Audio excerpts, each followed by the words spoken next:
Live from UPC Studios in Kampala, this is Good Morning Uganda.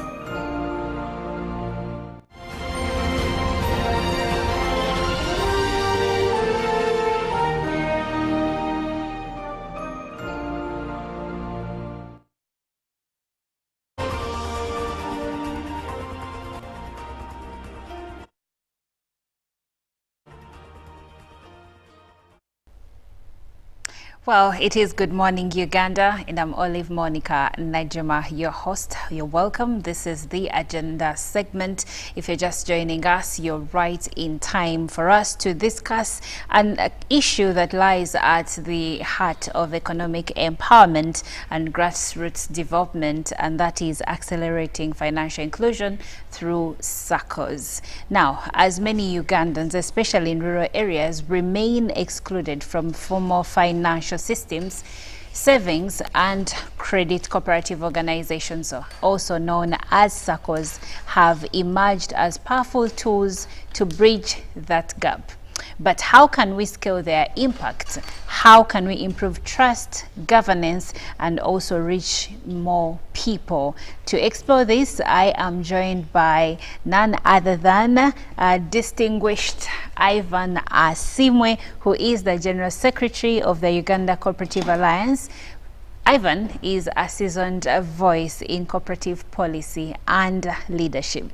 But also I'm joined by two other gentlemen. On the extreme left, I have Mr. George Ombado, who is a continental leader in cooperative finance and development, and I also have Mr. Ndiroramukama Sylivester, who is the CEO of the Uganda Cooperative Savings and Credit Union, and with this, they drive transformation within Uganda's SACCOS sector. Now, Mr. Ombado, on the extreme left again, is comes to us from the African Confederation for Cooperative Savings and Credit Associations. If I tell you that I am joined by experts in the area, this is exactly what I mean. So join the conversation later on. If you have any questions regarding our topic for the day, accelerating financial inclusion through SACCOS, you can send in your questions or your views on WhatsApp number 0709 602 592. Let us be inspired. Let us see how we can develop or grow together through cooperatives and also SACCOS. So welcome aboard. Let's get into our conversation. Good morning, Ivan. Welcome. Good morning, moderator. How are you? I'm okay. How are you? Good morning, all our viewers. I'm really very happy, and I want to congratulate everyone because we finished our Easter very well. So I really want to congratulate everyone for going through Easter very successfully. Okay. Thank you. Now, Ivan, you are the General Secretary, Uganda Cooperative Alliance. So from UCA's perspective, why are SACCOS such a critical tool for financial inclusion in Uganda? Very much. Thank you so much once again. You know, when you are here discussing the issue of accelerating financial inclusion in the country, you know, when we are starting, I remember around 2003, when I just joined the SACCO, very few people understood SACCOS, and even my OBs and OGs would call me and say, you man, did you really pass your exams? Because they couldn't imagine an educated person working in a SACCO. But currently, SACCOS have really grown, and all Ugandans and globally, people now understand SACCOS. So it's a very important topic. I want to tell you, moderator, globally, you will find that through financial inclusion, over 76% of the population can now access an account in a financial institution. If you come back to Uganda here, you will find that there was a study done by Finiscope between 2018 and 2023 to really study the impact. And it discovered that actually financial inclusion in this country has tremendously grown due to mobile money and SACCOS. So we are discussing an important topic. Mobile money alone increased from 23 to 42%, whereas SACCO membership increased from 5% to 15%, an increment of 10%. So what is the implication? The implication is that people have understood the role of SACCOS, savings and credit cooperative organizations in the country. So it's really something that we need to be proud of. So SACCOS have greatly contributed to this. Now, from the perspective of Uganda Cooperative Alliance, because UCA is the overall apex body for all registered cooperative societies in the country, including SACCOS, because SACCOS are financial cooperatives established around the 1970s that eventually formed ACCOSCA in 1972. But UCA was formed in 1961 as the apex body. So when we are here with ACCOSCA, we are together discussing an important part, because ACCOSCA, being a union for SACCOS, then it has a lot to discuss on SACCOS. And then UCA as an umbrella body, we have a lot to discuss on the role of SACCOS. Based on my practical experience, because I worked in a SACCO from cashiering up to general manager, I realized that yes, the SACCOS have contributed a lot, especially in rural areas, because me, I was in the village. And you would see an old man, an old woman, a peasant who had never accessed any financial institution, coming to a SACCO to save and also access credit. So this has greatly contributed to financial inclusion in the country. So as a country, we are very proud.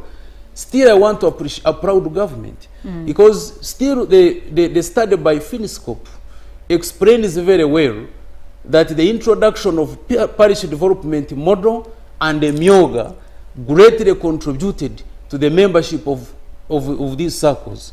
So I want to applaud the government for their efforts in supporting and strengthening SACCOS in this country, and not only SACCOS, but all cooperatives in that context. So I'm really so happy, and this is a very good topic.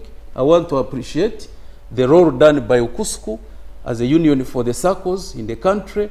I want to appreciate ACCOSCA at global, at continental level, which is really contributing a lot, especially spearheading the SACCO model at the continental level. Thank you. All right.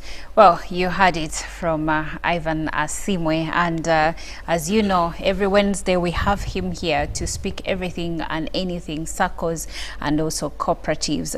Now, coming to you, Mr. Ndiroramukama Sylivester. Good morning. Welcome to Good Morning Uganda. Good morning, our viewers. I'm also happy to be here and to add my voice about the issue of SACCOS. Okay. Now, you are the CEO of Uganda Cooperative Savings and Credit Union, ACCOSCA. What role would you say ACCOSCA plays in expanding the reach and effectiveness of SACCOS in Uganda's financial landscape? ACCOSCA is Uganda Cooperative Savings and Credit Union, which is an umbrella organization for all SACCOS in Uganda, which was formed in 1972 by savings and credit cooperative organizations. We have a mandate of organizing and developing the SACCO sector, but we do this through a number of interventions. One of them is lobby and advocacy, and indeed, since 1972, the sector has been experiencing a number of challenges, which as a union we had to address. I know you have heard about the 10-year tax exemption, which was granted by government of Uganda, and this was spearheaded by ACCOSCA and other players in this country. Currently, also we have the issue of regulations, and I know we are playing a very big role in ensuring that Uganda and the SACCOS have what we call a single regulator. The other intervention we do is training, education. Of course, this arises from the cooperative principle of continuous member education and training. We have developed over years a number of training modules that we offer to leaders, elected leaders, the board, supervisory board, and management team.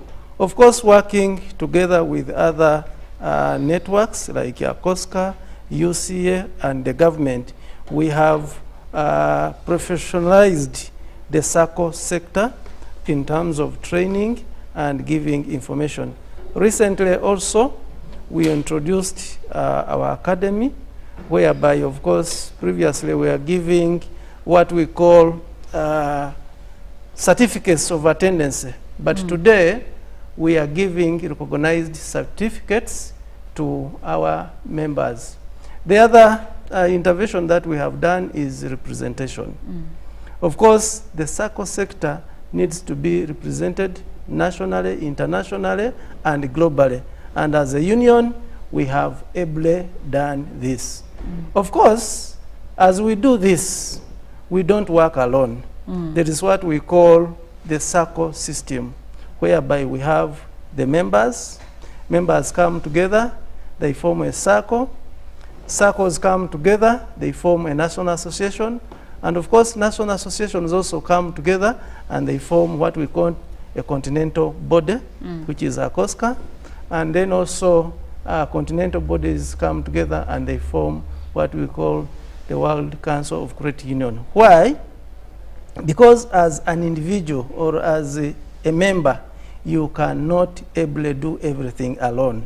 So we use that principle of cooperation among cooperatives to make sure that we accelerate financial inclusion to our members.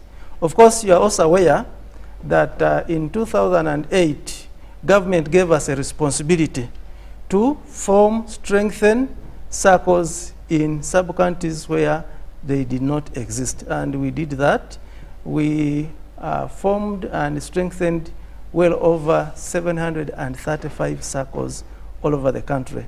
Recently, also, ACCOSCA and UCA participated in project for financial inclusion in rural areas, Profila.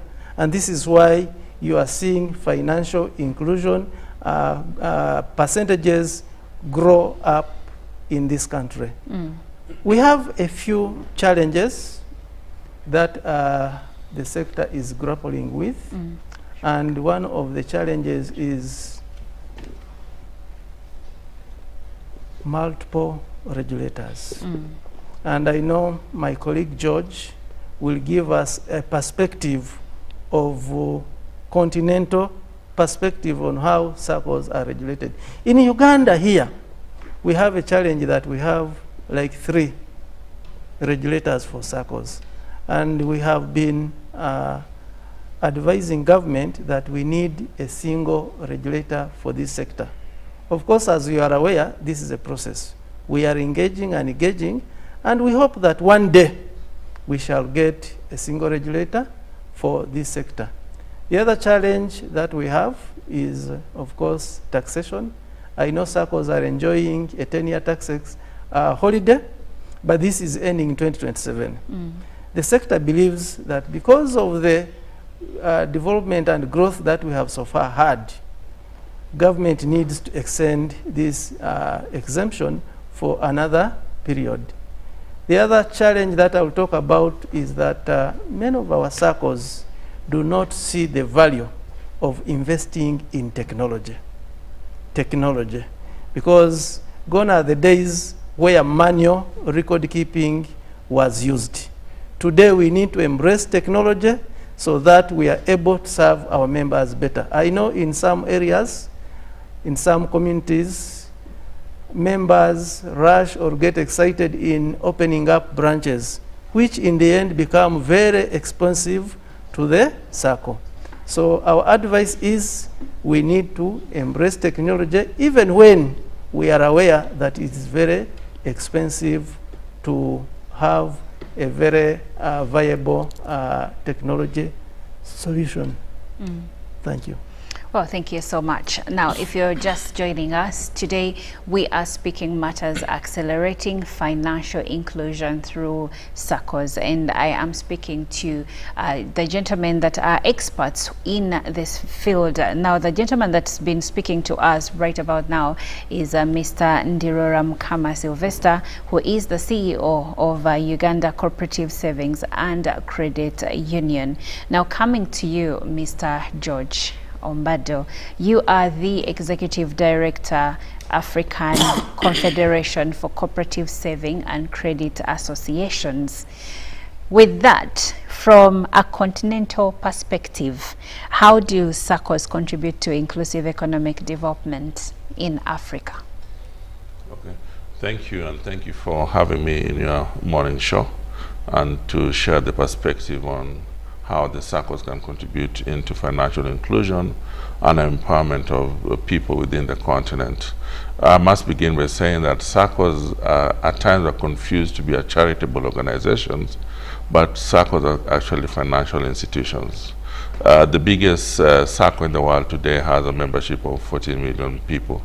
And I know the top 10 SACCOS in the world have a membership of over 1.5 million people. That, in essence, without even looking at the asset base, shows the way the SACCOS are making impact. Unfortunately, most of them are in the Western world, or Canada, America. So one of the things that we normally ask ourselves is if the Western world can embrace a credit union, a SACCO business model, what prevents us from doing this? And to unpack this, what we've discovered in the continent, one of the two things that actually emerge. One is the idea around SACCOS not being more inclusive the way they should be. Our efforts as ACCOSCA, we are trying to see that when you embrace financial inclusion, it should be financial, actually truly financial inclusion. We have cases whereby we tend to mix, we see, is the financial inclusion responsible?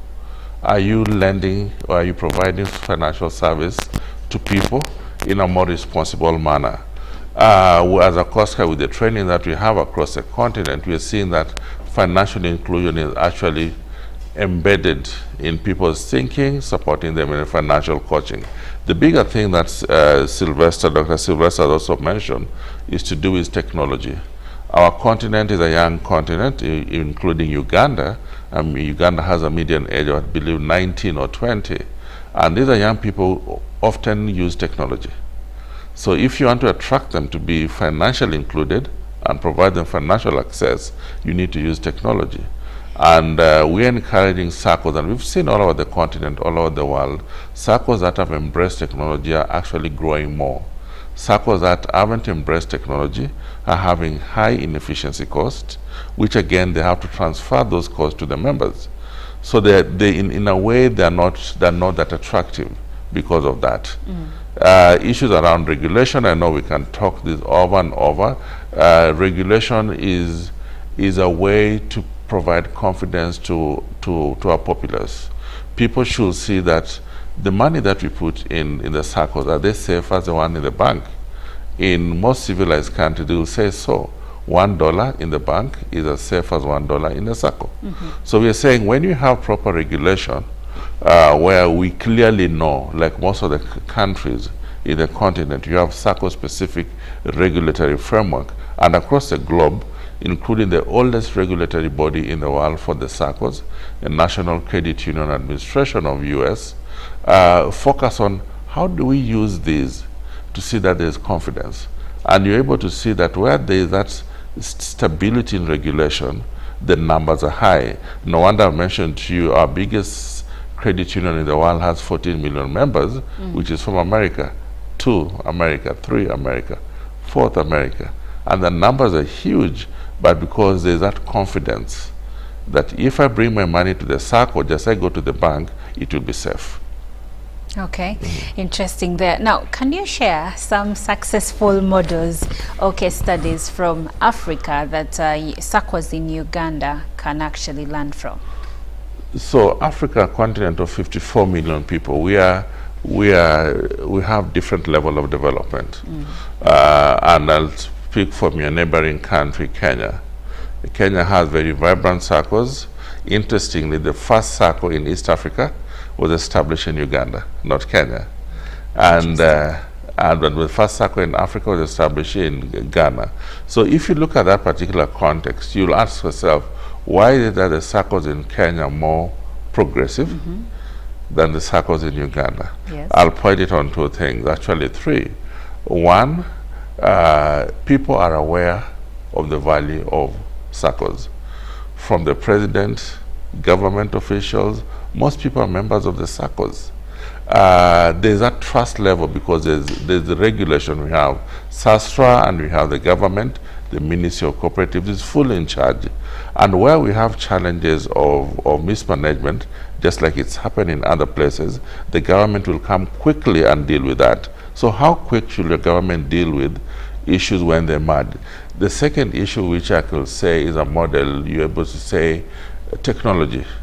Kenya Police SACCO, for instance, Steamer SACCO, these are big SACCOs in Kenya, and probably the top 3 SACCOs. They've used digital to increase their membership. They used to have lots of branches, and they realized branching is not an effective way to address financial inclusion. Let us reach out through what people use more, which is mobile. So they invested in technology. And I can point out one of the SACCOs that, a couple of SACCOs that are strong in Uganda, have embraced certain models that we have in other parts of the continent, was Alendo, Stedfin. They're very actively following what is Steamer SACCO doing in Kenya, what is United Civil Servants SACCO, which is the SACCO in Malawi. We are calling it the fastest SACCO today in Africa. 8 years ago, there were 5,000 or 6,000 members. Today, after 8 years, there are 84,000 plus, and they're counting. Wow. And last year, I understood the president joined them to join that particular SACCO. So you see that cross-learning. And that puts us to the issue that we have this week, the East African SACCO Regional Forum.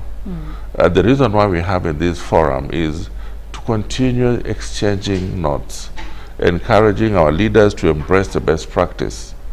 And you have attendance from almost all the countries within the region.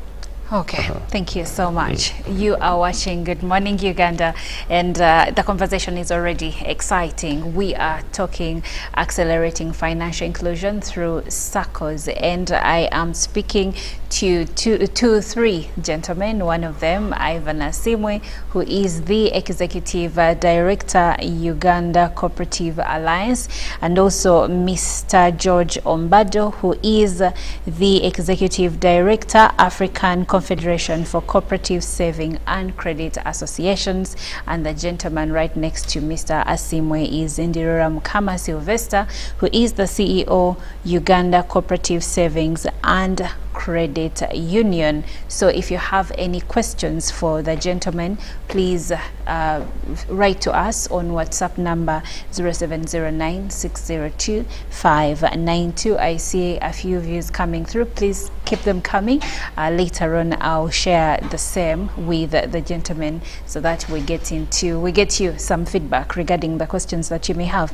Now, coming back to you, Mr. Asiimwe, what is UCA doing to strengthen SACCO governance and accountability structures? Why am I asking you this question?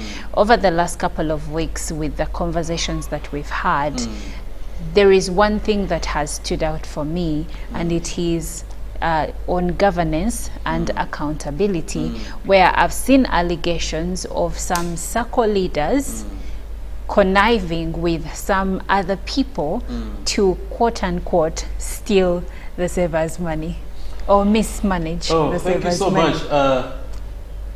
You know, issues of governance in this country, especially on SACCOs, they have been coming up. But fortunately, as they come up, we get solutions. But I cannot say entirely that we have really solved the challenge. Back to your question on what UCA is doing. UCA as an umbrella body has got a legal mandate. When you check in our law, the Cooperative Societies Act, Cap 107, Section 33 of that law, it says that the Board of Uganda Cooperative Alliance shall engage government on matters of policy relating to cooperatives. So, my friend Sylivester mentioned this, and this is exactly what we are doing. When you talk about the regulation, because like George has mentioned, for SACCOs to grow and become stronger, we need a strong regulation. And we have been engaging as UCA, ACCOSCA, and SACCOs countrywide, based on our legal mandate, engaging government in ensuring that we have a good law a good policy and regulation. And here as SACCOS we are saying we need a single law and a single regulator, not multiple regulators. Because we would find that currently within the SACCO sector, you would find Bank of Uganda wanting to regulate SACCOs that are bigger. They have a threshold, 500 million share capital and 1.5 billion voluntary savings. That is considered a large SACCO and it is supposed to go to Bank of Uganda. Then other SACCOs are supposed to go to Uganda Microfinance Regulatory Authority, which is UMRA, under the Tier 4 Microfinance Institutions and Money Lenders Act. Then again, the Cooperative Societies Act was amended because previously it was CAP 112. So it was amended to CAP 107 and again requires SACCOs to come to the Register of Cooperatives. So as we are doing and as the law mandates UCA, working with ACCOSCA and other SACCOs, even other unions, we are saying no, let's have a single regulator and let's have a single law. This is where we are. Again, issues of taxation, like he has rightly mentioned, we together engaged. We first engaged the president. I remember it was on the 30th of December 2015 when SACCOs were almost being closed by URA. So we engaged His Excellency the President. He was in Chisoro. We followed him there, and fortunately, and I want to thank him, that he directed that all tax areas on SACCOs be waived off. And it really gave us a relief as SACCOs.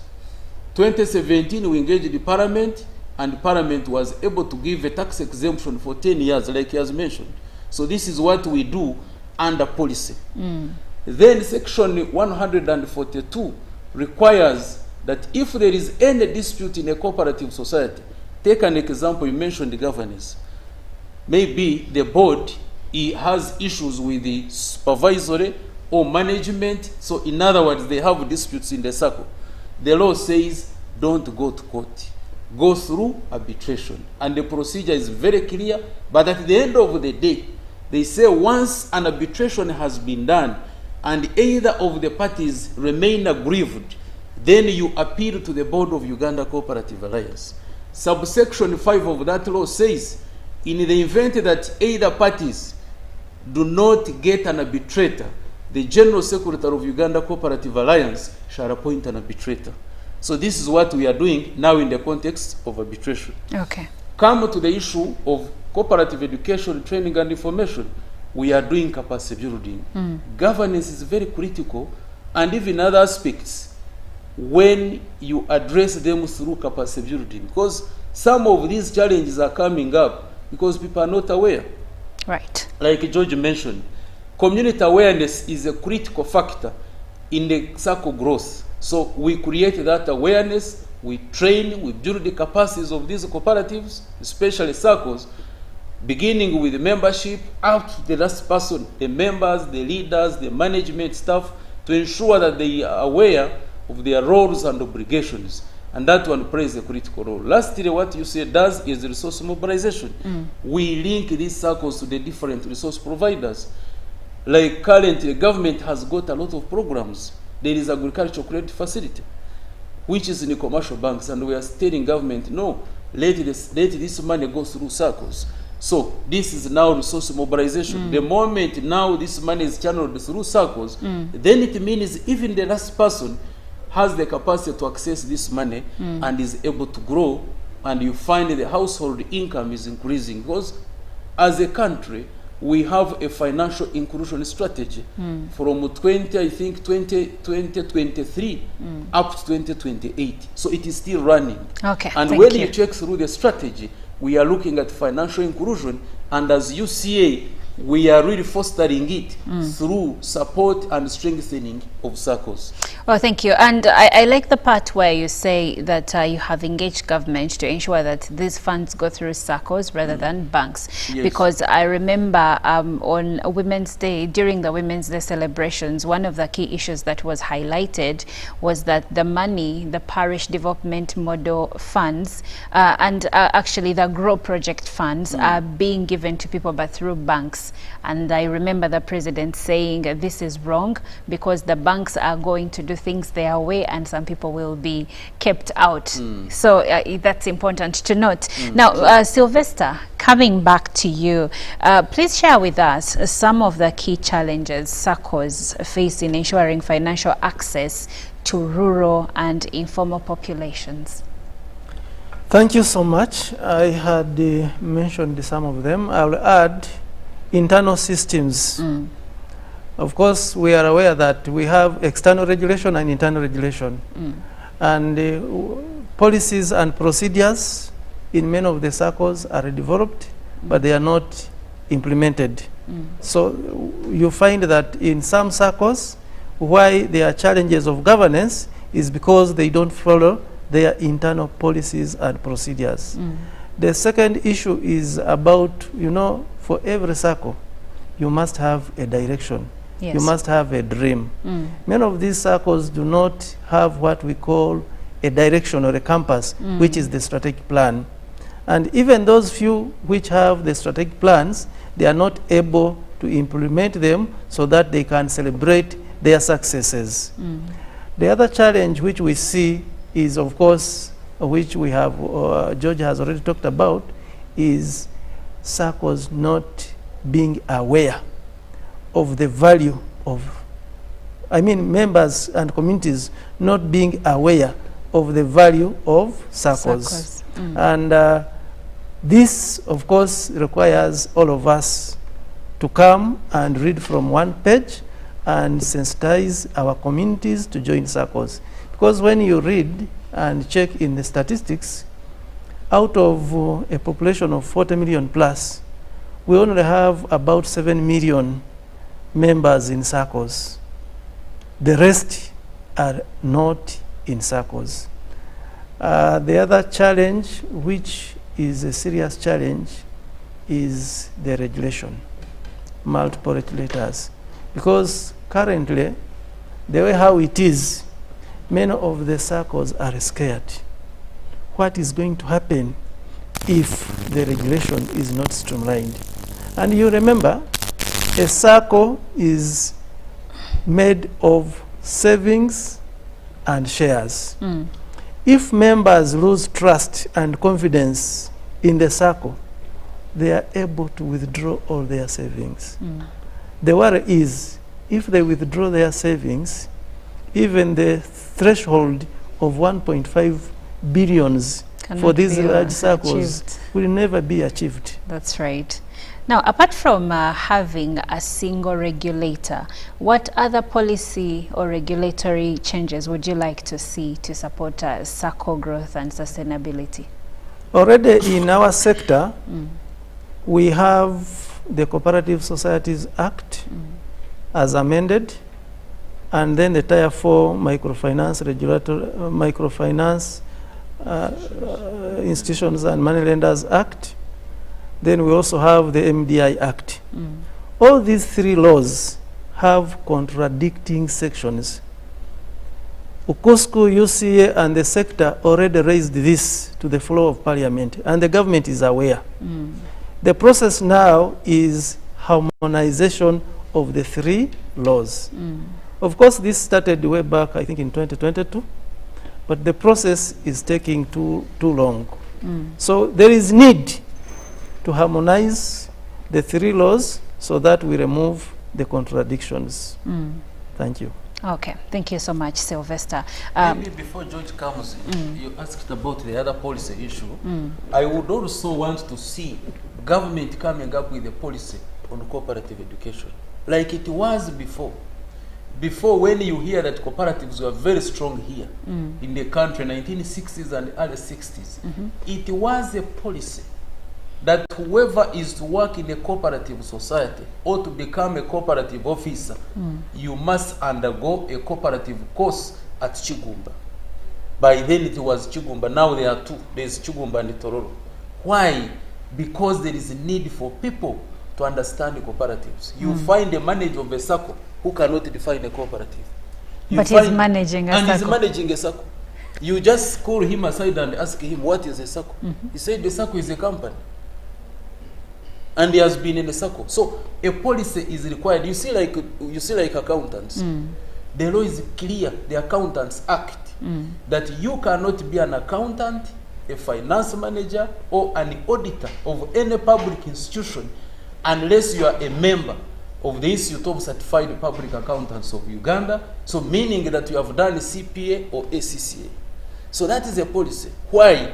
Because they want transparency and accountability. So I would want to see that policy shift, a new policy which is very clear, that let all these people, whoever applies and gets a job in a SACCO, first thing, go for cooperative education. Okay. So that you really understand. You see, when we are here discussing cooperatives, we really, the way we discuss, people need to know what is a cooperative, what is a cooperative ideology, the principles and values. Once you understand that, then some of these challenges, like he has mentioned, really they would be minimal. Thank you, Ivan. Thank you.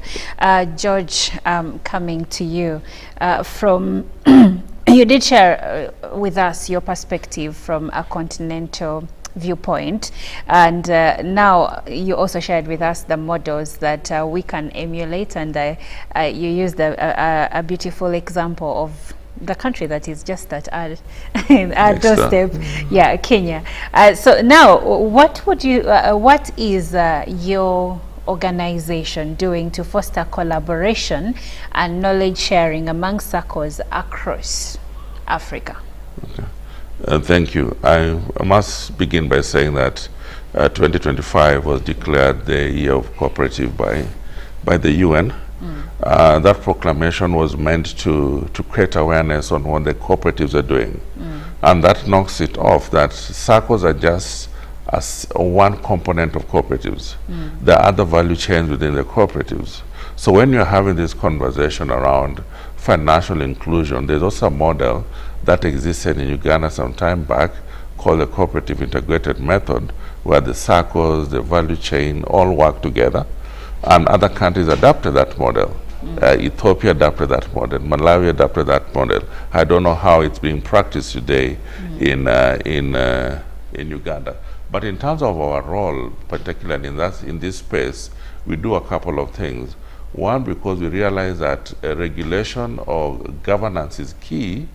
Governance can be looked at many things. You can have the best educated people in your system, but if they don't have ethics, if the ethics is wanting, and you cannot regulate ethics. So one of the things that we do too is every year we bring together the regulators across the continent who are joined by other regulators across the globe to discuss various new ways or initiatives on how to effectively manage our system or ensure that there's stability within the SACCO sector in Africa. This year we'll be meeting in Ethiopia with all the regulators.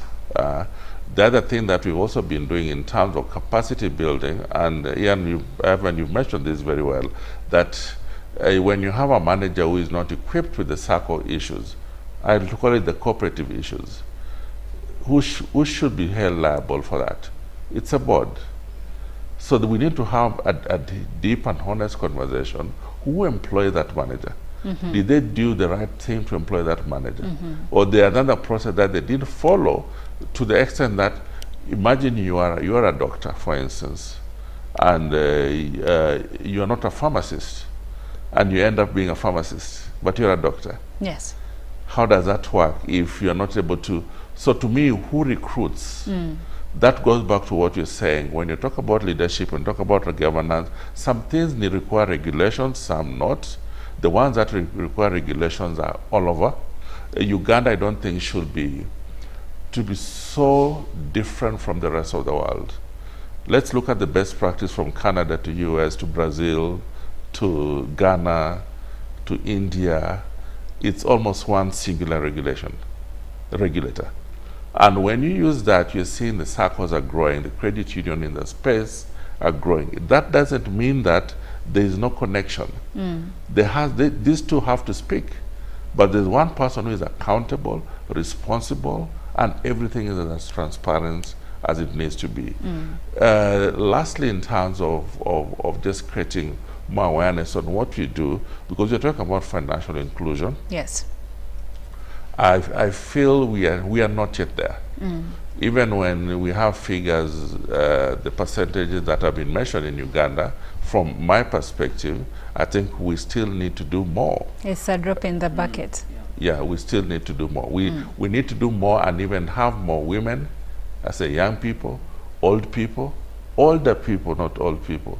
Because we tend to assume if you're 65, if you're 70, you've retired, you need to go to the village, you're not part of the SACCO. But the model is different. The model is about inclusion. Yes. Yeah. Wow, thank you so much.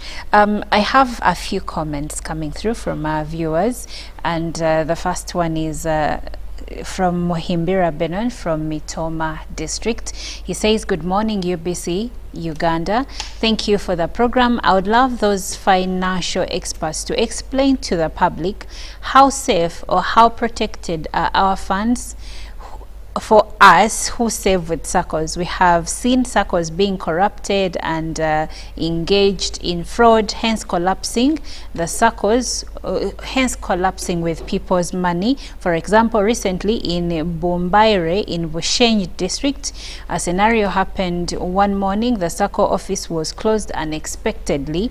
Secondly, how best can community-based organizations be supported by government programs so that they can grow to SACCO level? This is from Muhimbira.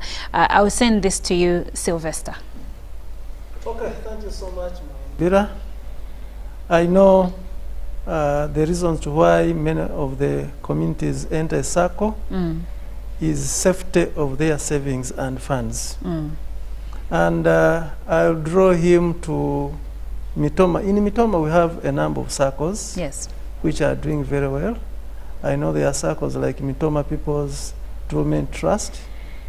I know there is also another SACCO, I'm forgetting the name, but he can always go to these SACCOs that have reputation, that are well known, that are registered and licensed, because I know even when we have challenges of multiple regulators, some of these SACCOs are licensed by Uganda Microfinance Regulatory Authority. Okay, thank you. From what you're sharing, what I get is that people should do due diligence before settling with a SACCO. Find out all the necessary information regarding a certain SACCO before you start saving with them. The next comment comes in from Hussein, who says, I thank God for giving our President Yoweri Kaguta Museveni an idea of wealth and job creation, but the challenges of our lower leaders who always demand money for stamp highlight, he says highlight on the issue. We have more comments, so the highlights briefly. He is saying there is a challenge of their leaders. He's called Hussein. Yes, and he says there is, let me look for the comment again. I think he's deleted it. Okay. So he says, oh yeah, I've seen it. He says the challenges of our lower leaders, I think he means local leaders or something, who always demand money for the stamp. Are we talking about SACCOS here? I think this is something totally different. But it's okay. You know, Hussein is raising an important question, but the president has been mentioning this, and he has been very clear, because he doesn't want anyone to really fail a government program, PDM, Myoga, and others. Okay. So such cases need to be reported at police so that they are handled accordingly. All right. Yeah. Now the next comment comes in from Benny Isaiah Mukwana. He says, good morning, UBC, but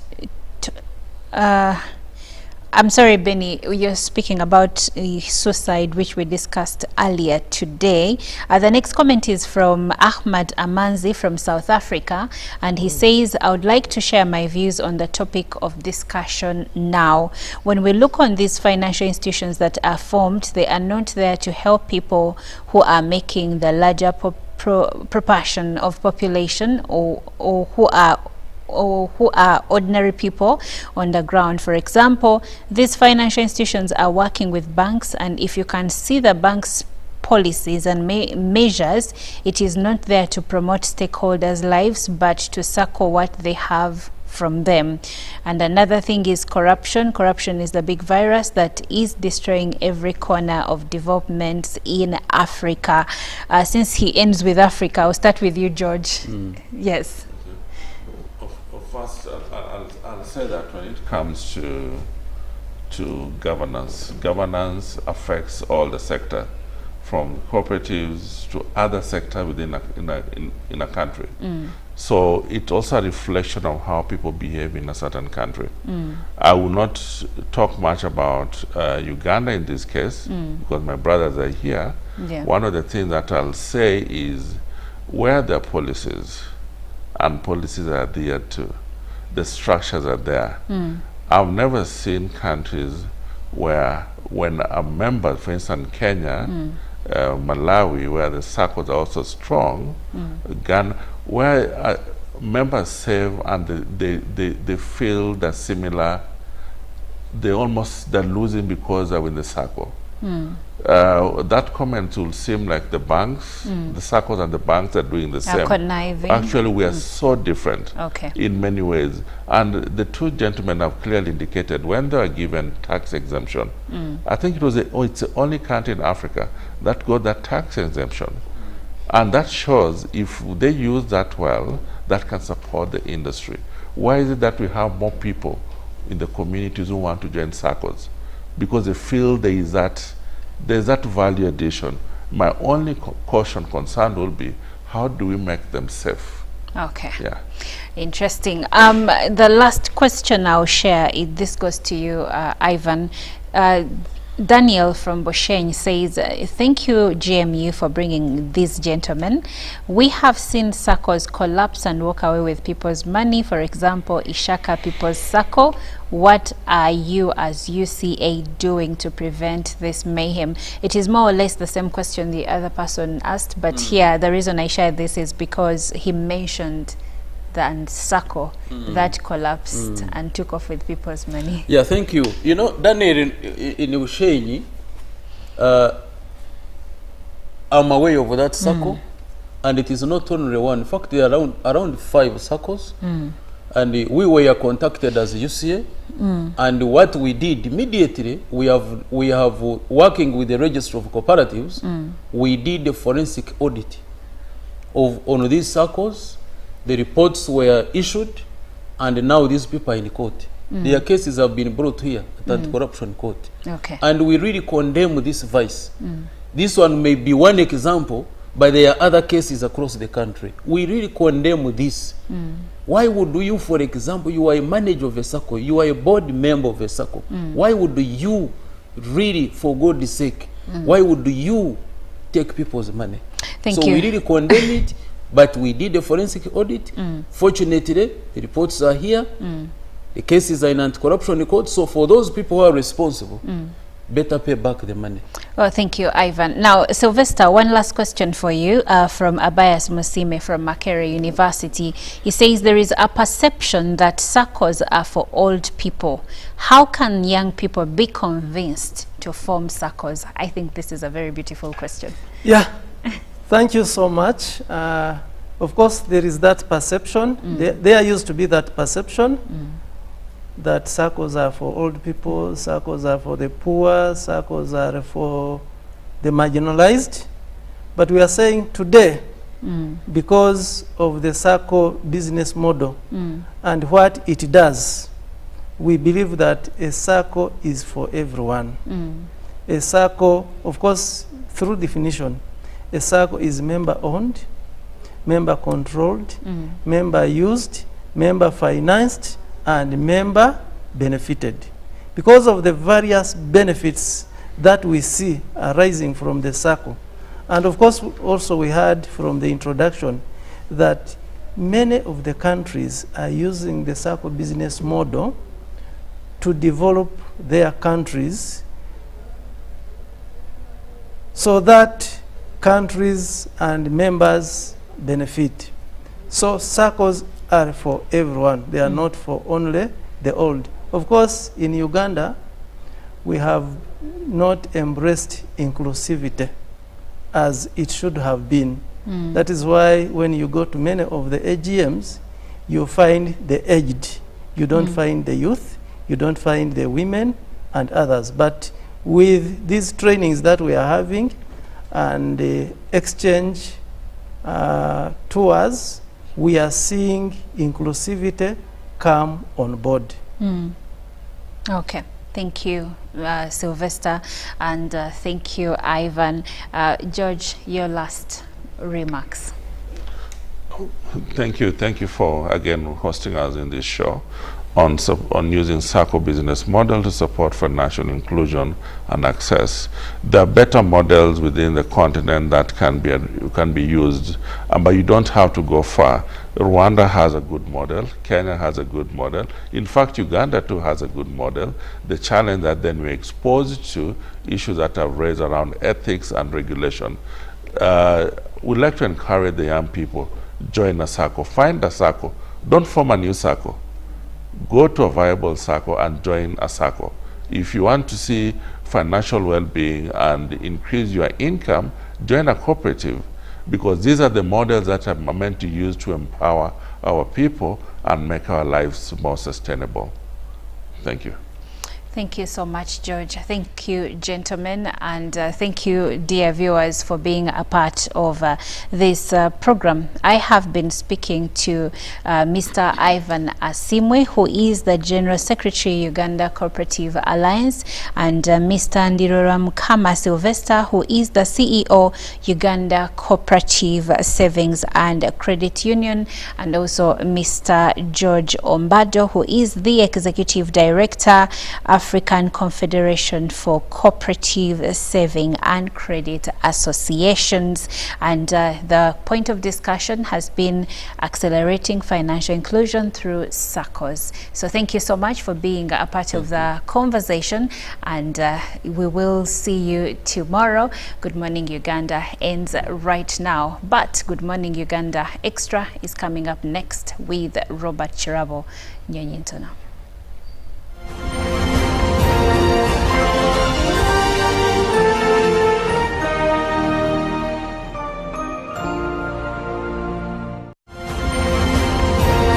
Live from UPC Studios in Kampala, this is Good Morning Uganda. Pick of the day on UBC. Every Wednesday, 10 p.m. on your public broadcaster.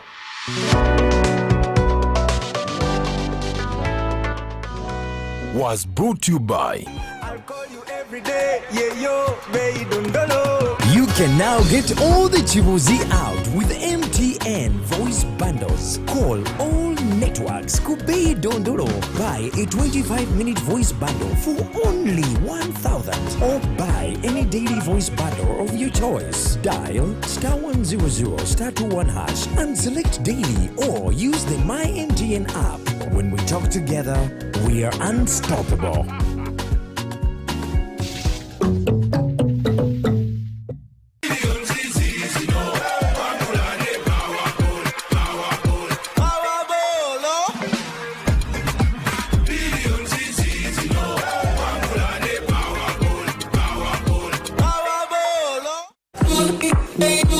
When you want to relax your body and refresh your mind,